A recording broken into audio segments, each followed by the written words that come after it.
So the guy at the helm, Yeah. obviously being Mike Tomlin, got that extension. Look, is he a good coach? Yes. I think he set the standard for himself. He says the standard is the standard.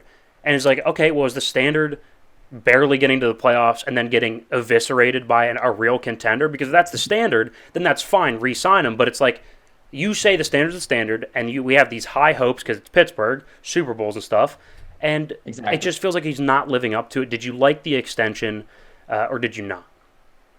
Well, I'm going to do a little callback to your episode. It was episode 230 for you guys a couple weeks ago. Actually, give you guys a little credit because Tim, you did well in Appreciate it. laying out Tomlin's speckled history of being the Steelers head coach and just the team's middling, seemingly like plateauing success.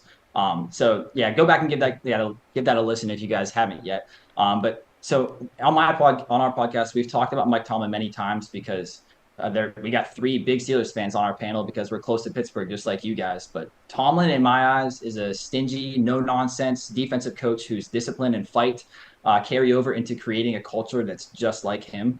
And during Sure. one of our conversations about Tomlin on our podcast, one of my co-hosts brought up a very good point that I didn't think of. Tomlin brings a culture to the table that the Steelers already embody as a franchise.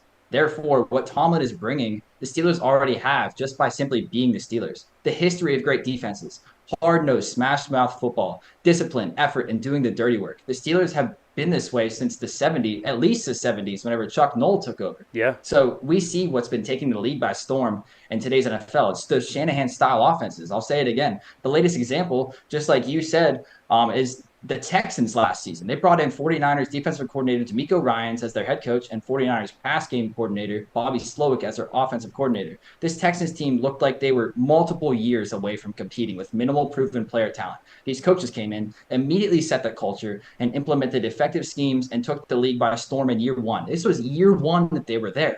And the truth of the matter is that the NFL has greatly changed since Mike Tomlin took over the Steelers in 2007. And Tomlin just hasn't shown the ability to be able to keep up with the times. Now, and this would never happen, but man, I wish it would. I would absolutely love to see Mike Tomlin just be the Steelers defensive coordinator because his defense has proven that it still works in today's NFL. I love that As idea, far as actually. captaining, yeah, but like it's never going to happen. They're not just going to demote him No, and they then sign won't. somebody else. No, he'll either Yeah, have to quit or get fired. So yeah, the Cowboys,